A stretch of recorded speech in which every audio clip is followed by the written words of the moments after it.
sommes heureux de nous retrouver pour cette nouvelle étude qui portera sur la prière aujourd'hui. Alors justement, puisque nous allons parler de la prière, eh bien Francis, qui est avec moi, ainsi que Christelle, eh bien nous allons commencer par la prière, et puis c'est Francis qui va nous introduire par la prière.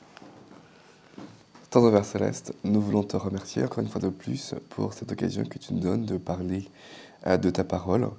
Nous voulons te réclamer ton Esprit Saint pour que tu puisses ouvrir notre cœur, notre intelligence à ta sagesse et à ton amour, et nous faire comprendre combien la prière est importante, combien elle est un souffle de notre âme, et combien aussi elle est une porte et une entrée pour être en relation avec toi.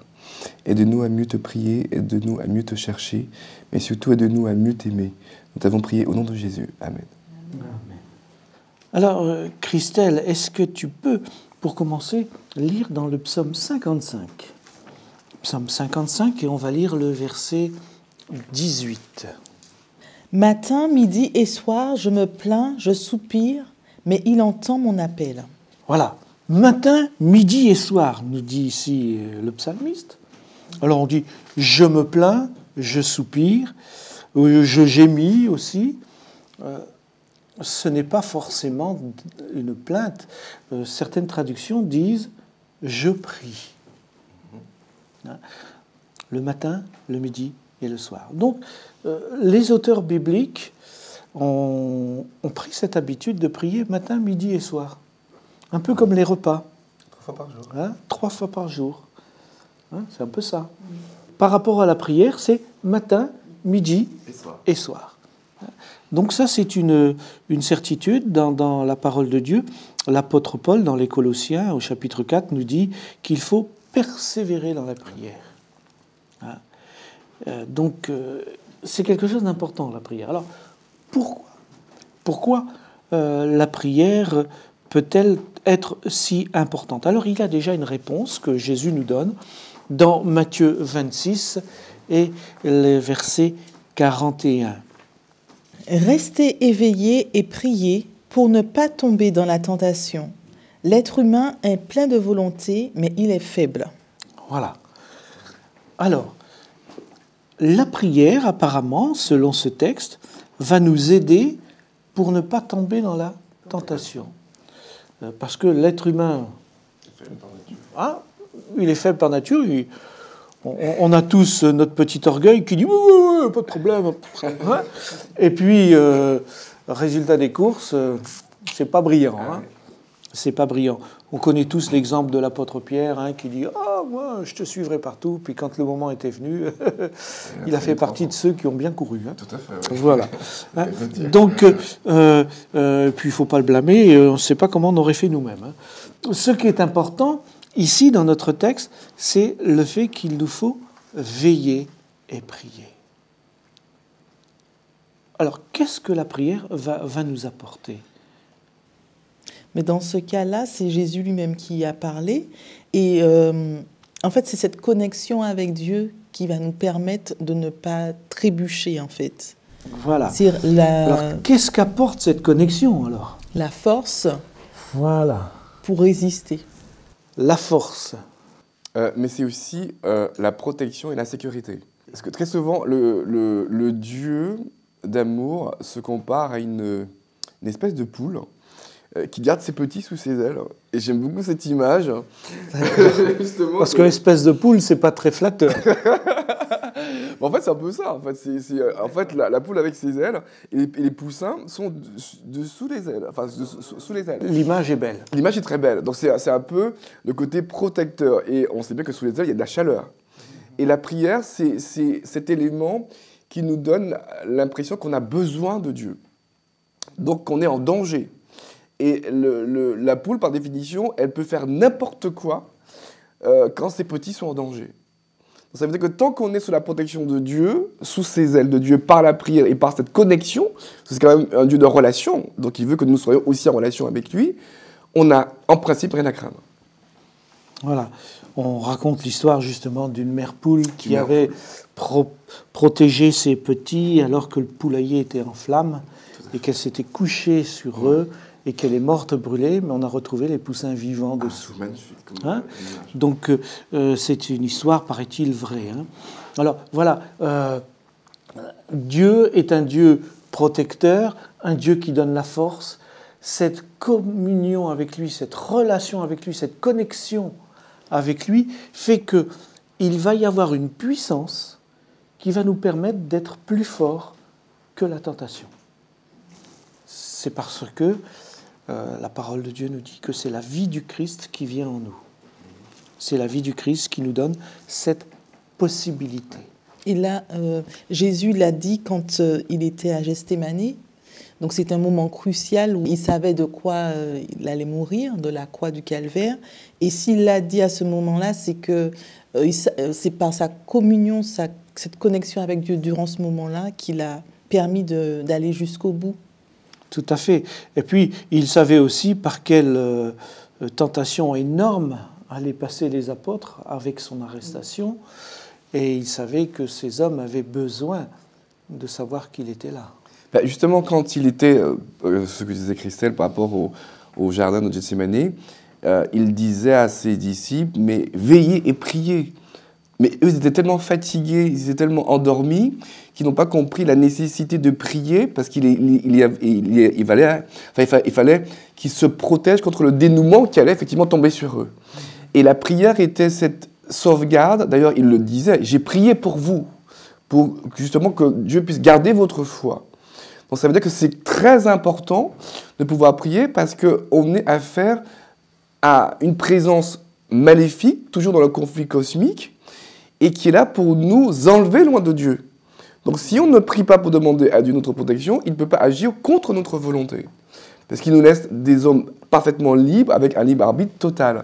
Donc c'est à nous de nous rapprocher de lui par la prière, pour qu'il puisse nous protéger justement par sa puissance. Voilà. Et parfois, on n'est peut-être pas un peu comme les apôtres, pas tout à fait conscient de ce qui va arriver. Du danger. Du danger. Ouais. Et le fait d'être dans la relation avec Dieu va nous permettre peut-être de mieux le gérer. Ouais. De mieux gérer ce qui va suivre derrière. Et c'est ça qui est important. C'est pour ça que les hommes de la Bible se sont rendus compte qu'il était nécessaire d'avoir des temps dans la journée pour être avec Dieu. Parce que quand on est avec Dieu, cela, c'est un peu comme une batterie. Oui. Hein?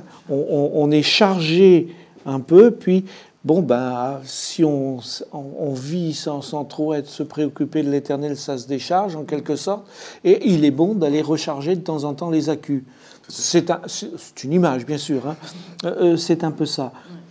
Alors, oui, mais en fait, ça me fait penser justement au fait que finalement, quand on réfléchit bien, on est dans cette image où on a la voie de l'amour et la voie de l'ego. Et le Christ, par sa présence en nous, de par la justification par la foi, il maintient l'ego toujours, pas sous pression, mais c'est-à-dire qu'en fait, il le maîtrise pour nous. Et on a besoin de cette maîtrise constante par la présence de cet esprit qui habite en nous. Et si on s'éloigne progressivement de Dieu, l'ego refait surface, parce qu'en fait, il ne meurt jamais. Donc on a besoin toujours de cette présence constante pour que la voie de l'amour puisse toujours triompher et prendre le dessus. Et quand il dit très souvent, ne te laisse pas avec par le mal, mais surmonte-le par le bien. Et le bien n'est pas en nous-mêmes. Donc on a besoin d'une puissance extérieure pour nous aider à maîtriser. Alors, on va lire justement dans Luc 3, les versets 21 et 22, si tu veux bien nous lire cela, Francis. Luc 3, versets 21 et 22. Tout le peuple se faisant baptiser, Jésus fut aussi baptisé. Et pendant qu'il priait, le ciel s'ouvrit, et le Saint-Esprit descendit sur lui sous une forme corporelle, comme une colombe. Et une voix fit entendre du ciel ces paroles, « Tu es mon fils bien-aimé, en toi j'ai mis toute mon affection. » Donc, ce qui est intéressant ici dans ce texte, vous allez me dire quel rapport avec la prière, eh bien, on parlait du Saint-Esprit. Le baptême du Christ est le type du baptême que nous prenons. Ce qui s'est passé pour Jésus se passe, c'est l'exemple, oui. Se passe pour nous. Donc, quand nous sommes baptisés et que nous sortons de l'eau, nous avons la réception du Saint-Esprit. Hein, si on s'appuie sur ce passage. Donc, le Saint-Esprit est là pour vivre en nous. L'apôtre Paul dit que nous sommes le temple du Saint-Esprit, hein, que l'Esprit habite en nous. Il dira même lui-même, ce n'est plus moi qui vis, c'est Christ qui vit en moi. Hein. Donc il y a cette présence qui est en nous parce que nous avons accepté de mourir avec Christ. D'ailleurs, justement, tout à l'heure tu disais que le vieil homme ne meurt jamais. Selon ce qu'on nous dit ici, nous sommes morts avec Christ et l'homme ancien est mort. Mais il y a aussi, par exemple, l'exemple de Paul quand il dit « je fais ce que je ne veux pas », parce qu'il y a cette voie du péché qui existe toujours en nous, et il y a une espèce de combat. Mais qui va me délivrer. Et voilà, donc il apporte la solution, voilà. Jésus-Christ. Hein, donc c'est vrai qu'il y a ce conflit, mais si on est en Jésus-Christ, si on se laisse gouverner par Christ, il y a moyen. D'ailleurs, c'est pour ça que la prière est puissante, parce qu'elle nous permet d'être en Christ.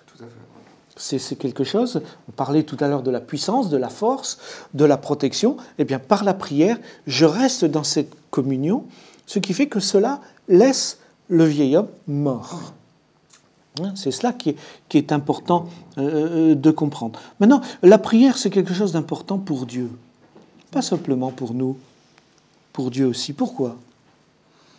Parce que Dieu a besoin de savoir que ses créatures l'aiment et que ces créatures ont besoin de lui. Et quand, dans un texte, je ne sais plus effectivement la référence, et le texte dit de ne pas se perdre en parole, parce que Dieu sait d'abord et à l'avance de quoi nous avons besoin. Mais c'est comme un enfant. Si j'ai un enfant, et il ne vient jamais vers moi, il ne me demande jamais rien, mais finalement, j'ai l'impression d'être totalement inutile. J'ai l'impression effectivement qu'il ne m'aime pas, qu'il n'a pas de l'affection pour son père. Et Dieu, c'est pareil, c'est une personne. Certes, c'est une personne effectivement qui est éternelle, qui est puissante, qui est magnifique, qui est évidemment la synthèse même de tout ce qu'on sait, de tout ce qu'on a vécu, ça c'est clair. Mais il a besoin de ressentir de l'amour. Parce que quand on est arrivé, par exemple, avec Abraham, quand il a fait le test, justement, de l'enfant qu'il devait donner en sacrifice, mais évidemment qu'il ne voulait pas qu'Abraham tue son fils. Mais il voulait savoir jusqu'où Abraham pouvait l'aimer, justement, dans son attachement avec son fils. Et ça veut dire que même si Dieu sait toutes choses, son plaisir aussi, c'est de voir que finalement, ses enfants manifestent des sentiments, de l'affection pour lui. De l'affection et une foi extraordinaire, c'est-à-dire une confiance totale dans le Père. Dieu est un être de relation. Ce n'est pas un être froid, méchant, sur son nuage, qui envoie des éclairs, hein, comme on le représente parfois. Dieu est un Père. Et un Père qui aime voir ses enfants venir à lui pour lui parler. Comme tout parent qui aime avoir normalement, tout parent normalement constitué bien sûr, avoir cette relation avec ses enfants. Hein, et quand j'étais enfant, j'aimais bien aller vers mon père pour parler avec mon père, quand il était disponible bien sûr, hein, pour parler avec lui, etc. L'avantage avec Dieu, c'est qu'il est toujours disponible. Oui, c'est vrai.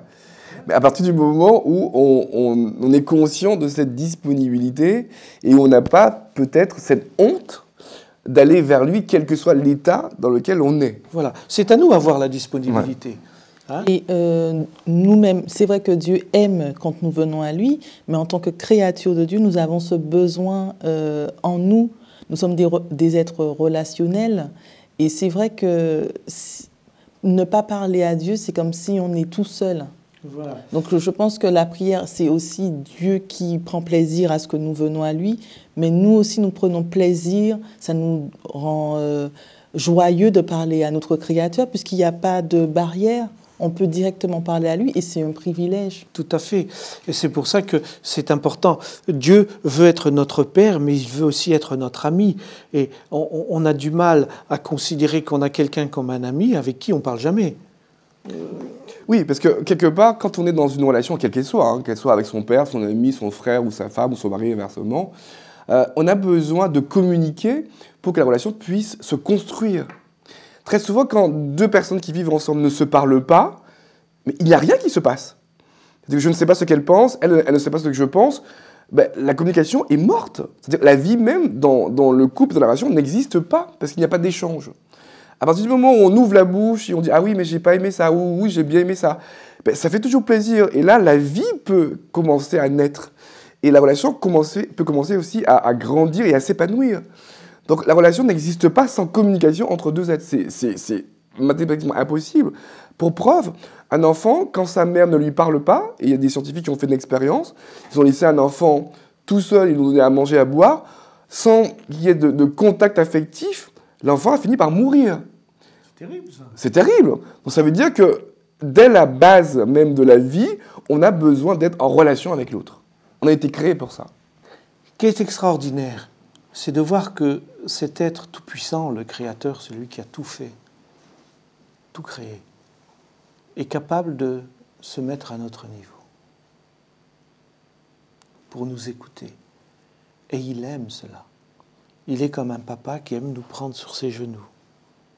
Et ça, c'est beau. C'est une image extraordinaire de savoir qu'il y a un être comme ça, tout-puissant, qui a ce tendre souci de nos personnes. Et je crois que c'est cela qui doit nous permettre de vivre et aussi nous permettre de ne pas avoir de problème pour rentrer en relation avec lui. Parce que même quand on a fait une bêtise, même quand on a péché, il n'attend que cela, qu'on vienne vers lui. Hein? Donc il faut pas l'oublier. Ce qui veut dire que notre prière ne sera pas qu'une série de demandes. Elle devrait pas être. Hein? Parce qu'on a souvent tendance à considérer la prière comme une demande. Je prie le Seigneur parce que j'ai besoin de ceci, parce que je voudrais qu'il me bénisse pour cela, parce qu'il faudrait qu'il protège un tel, il faudrait qu'il bénisse celui-ci. Hein? C'est un peu ça. C'est un peu le distributeur, on met une pièce, on appuie sur le bouton, puis hop, ça va faire ça, ça va faire ci. C'est un peu ça, Dieu, excusez-moi, mais pour beaucoup, on a l'impression que c'est ça. Or, Dieu, lui, il veut qu'on lui parle. Ça doit être un dialogue. C'est pas que l'être humain qui me dit « Seigneur, bon, j'ai besoin de ci, tu connais ma situation, etc. » Non, Dieu a besoin aussi qu'on le loue. Voilà. Et la prière est également un moyen pour remercier de ce qu'il est, de lui dire « Seigneur, je reconnais ta toute-puissance, je veux te dire merci. » Ça doit être des actions de grâce, aussi les prières. Ça fait penser justement, pour que Christelle est en train de parler, quand Adam avait péché. Et ils avaient l'habitude de se voir le soir, très souvent à la fin de la journée. Ils discutaient, alors je ne sais pas de quoi ils discutaient, mais enfin bon, ils discutaient. Plein de choses. De plein de choses, j'imagine. Et il n'y avait pas de barrière. C'est-à-dire, en fait, Adam a vu Dieu, et Ève pareil. Donc il y avait effectivement un échange, une communication normale. À partir du moment où effectivement le péché est rentré, Dieu avait l'habitude effectivement à la tombée de la nuit de marcher, et du coup Adam se cache. Et c'est encore Dieu qui fait le premier pas, qui lui dit « Mais finalement, mais où es-tu » Et Adam lui dit « Je t'ai entendu, j'ai eu peur. » Stupeur, tu as eu peur. C'était pas dans les habitudes que Adam... Je ne sais pas si Dieu était stupéfait, parce qu'il est au courant. Hein. Ah oui, mais bien sûr. Mais il a joué le jeu. Il a joué le jeu. Et ce que j'aime avec Dieu, c'est que même s'il connaît les choses à l'avance, même si c'est dans quelle situation dans laquelle nous nous trouvons, il fait toujours le premier pas. Et il fait en sorte que nous puissions nous exprimer. Voilà, il pose la question. Et quand on pose une question, ça veut dire qu'on cherche un dialogue. Et ça, je trouve ça génial. Parce que la question, c'est donner la possibilité à l'autre de répondre. Donc, de s'exprimer et de s'expliquer. Voilà, donc, vous voyez, on a un Dieu quand même qui est extraordinaire. C'est véritablement un être de relation. Il a ce souci de ce qu'on puisse lui parler. Alors, qu'on puisse lui parler, un peu comme par exemple, on dit à son conjoint, ma journée, voilà, j'ai fait ci, j'ai fait ça, il y a eu ceci et cela. On explique à Dieu un peu ce qui s'est fait. Mais c'est aussi pour entendre l'autre parler. Alors on me dit souvent, mais comment tu fais pour écouter Dieu ? Il faut faire silence déjà pour écouter. Voilà, il faut faire silence dans son cœur. Et je crois que c'est la prière, c'est un moment où je parle, mais avec la prière, il doit y avoir le temps de la méditation, de la relation avec Dieu, c'est-à-dire de la connexion où je fais la paix en moi pour entendre Dieu me parler. Je médite sur sa parole, je le prie, je lui explique mes soucis, mes sentiments, mes peines, mes joies, et je laisse Dieu me parler. Alors, ce n'est pas évident au début parce qu'on a l'impression qu'il n'y a personne. Mais quand on médite, quand on approfondit la parole, on se rend compte que viennent des idées. Il y a des paroles qui nous viennent à l'esprit, etc. Et moi, je suis convaincu qu'à ce moment-là, Dieu nous parle. Parce que ça me fait penser, André, à l'idée du moment que l'on a, soit le matin, à midi ou le soir, peu importe, le temps qu'on peut réserver à Dieu dans la journée. Après, chacun, effectivement... Matin, midi et soir. Voilà, chacun est libre de choisir, effectivement, en fonction de son emploi de temps. Mais moi, je pense plus à une rencontre, à ce moment privilégié que l'on passe avec Dieu pour faire silence un peu dans ce monde super stressant, où il y a un bruit pas possible, et on est, par exemple, en face avec Dieu, tout seul dans sa chambre, dans son salon, et on prend le temps d'écouter Dieu. Voilà, on se trouve un peu dans une bulle. Ouais. Hein, et c'est bénéfique parce que c'est un temps de paix. C'est un temps où rien ne nous trouble. On est dans cette comment dire ça, connivence hein, avec le Seigneur. Et moi, je vous encourage, et j'encourage ceux qui nous regardent, à vivre cette expérience. Ça ne se fait peut-être pas du jour au lendemain. Il faut apprendre avec le Seigneur, il faut lui demander, il faut prier pour qu'il nous aide. Le Saint-Esprit nous aide aussi à ce moment-là. Et finalement, on finit par prendre conscience que la prière, c'est plus que des mots que l'on va dire. C'est pour ça que Jésus dit « ne t'étale pas dans le verbiage, ça ne sert à rien ». La prière, c'est avant tout un état d'être, un état d'esprit, une façon d'être. C'est pour ça que la prière, elle peut se faire dans toutes sortes de situations. On peut prier quand on est en voiture, en train de conduire. Bien sûr, il faut se concentrer aussi sur sa conduite. Mais sûr. Il peut arriver qu'on élève son âme à l'Éternel à ce moment-là. Ouais. On peut prier dans n'importe quelle situation. J'ai parlé de la voiture, on peut parler du train, on peut parler de l'avion, on peut parler aussi de l'ascenseur quand on est dans l'ascenseur. Là, c'est les moyens de transport. Oui. Mais on peut parler dans d'autres situations, au travail, partout. Et on n'est pas forcément obligé d'être à genoux, les mains pliées, et puis les yeux fermés.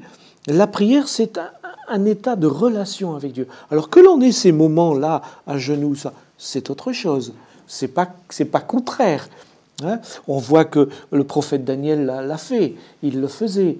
Il priait. Il était connu pour ça. D'ailleurs, ça lui a valu d'être arrêté à cause de cela. Hein. Mais la prière, c'est aussi à tout moment de la journée. Pourquoi l'apôtre Paul dirait « prier sans cesse » ? Voudrait-il qu'on soit à genoux tout le temps ?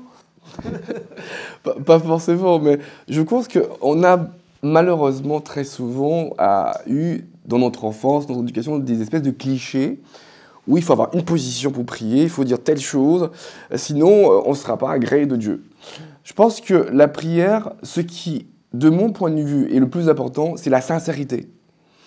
Ce que Dieu avait reproché aux pharisiens, c'est qu'ils faisaient des prières, des verbiages, des choses très routinières, mais qui n'avaient aucun sens et qui n'exprimaient aucun sentiment pour Dieu. Des choses apprises par cœur. Voilà, des choses apprises par cœur. Et je pense que Dieu a fait la différence entre le pharisien et le publicain, je crois. Et quand l'autre disait « Écoute Seigneur, je paie la dîme, je fais ci, je fais ça », donc il était tellement fier de tout ce qu'il faisait, de ce qu'il avait, et l'autre était là, tout simplement, il regardait à peine le ciel, il disait « Seigneur, mais excuse-moi, moi qui suis un pauvre pécheur ». Et la réponse, évidemment, ne se fait pas t'attendre. Finalement, on se rend compte que c'est celui, justement, qui était tellement apeuré, qui a été justifié, et pas l'autre. Donc on n'est pas dans une prière où il faut faire beaucoup pour impressionner Dieu, pas du tout. Très souvent, c'est l'invisible même qui impressionne Dieu. C'est ce qui est à l'intérieur, qui ne se voit pas, qui est caché, mais qui a du prix, justement, pour Dieu. Oui, tout à fait. La prière n'est pas là ni pour informer Dieu, puisqu'il sait toutes choses, ni pour l'impressionner. C'est pour simplement nous permettre d'être en relation avec lui. Je crois que c'est Luther qui disait « La prière ne fait pas descendre Dieu jusqu'à nous, elle nous élève jusqu'à lui ». Je ne sais plus quel est l'auteur qui disait ça. Hein. Donc c'est important d'avoir cette conception-là, de comprendre que Dieu me permet de grandir avec lui, de m'approcher de lui. En tout cas, ce qu'il faut retenir de ces quelques textes que nous avons vus ensemble, c'est que Dieu est un Dieu de dialogue. Dieu est un Dieu de relation. Dieu veut absolument que nous puissions venir le voir, non pas comme un distributeur qui va nous donner ce dont nous avons besoin.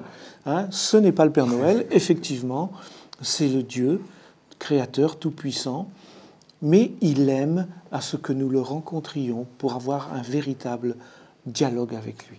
Et ça, c'est important. Et j'invite nos amis internautes à vivre cette expérience extraordinaire de ce dialogue, de cette rencontre de Dieu dans la prière, dans la méditation, et d'apprendre à vivre avec lui à chaque instant de la journée, et de progresser, et de vivre cela. Et vous verrez, cela fait un bien énorme. Cela donne une paix intérieure. Cela donne une joie de vivre comme jamais vous n'en trouverez ailleurs. Rien sur terre ne vous procurera cette paix et cette joie de vivre.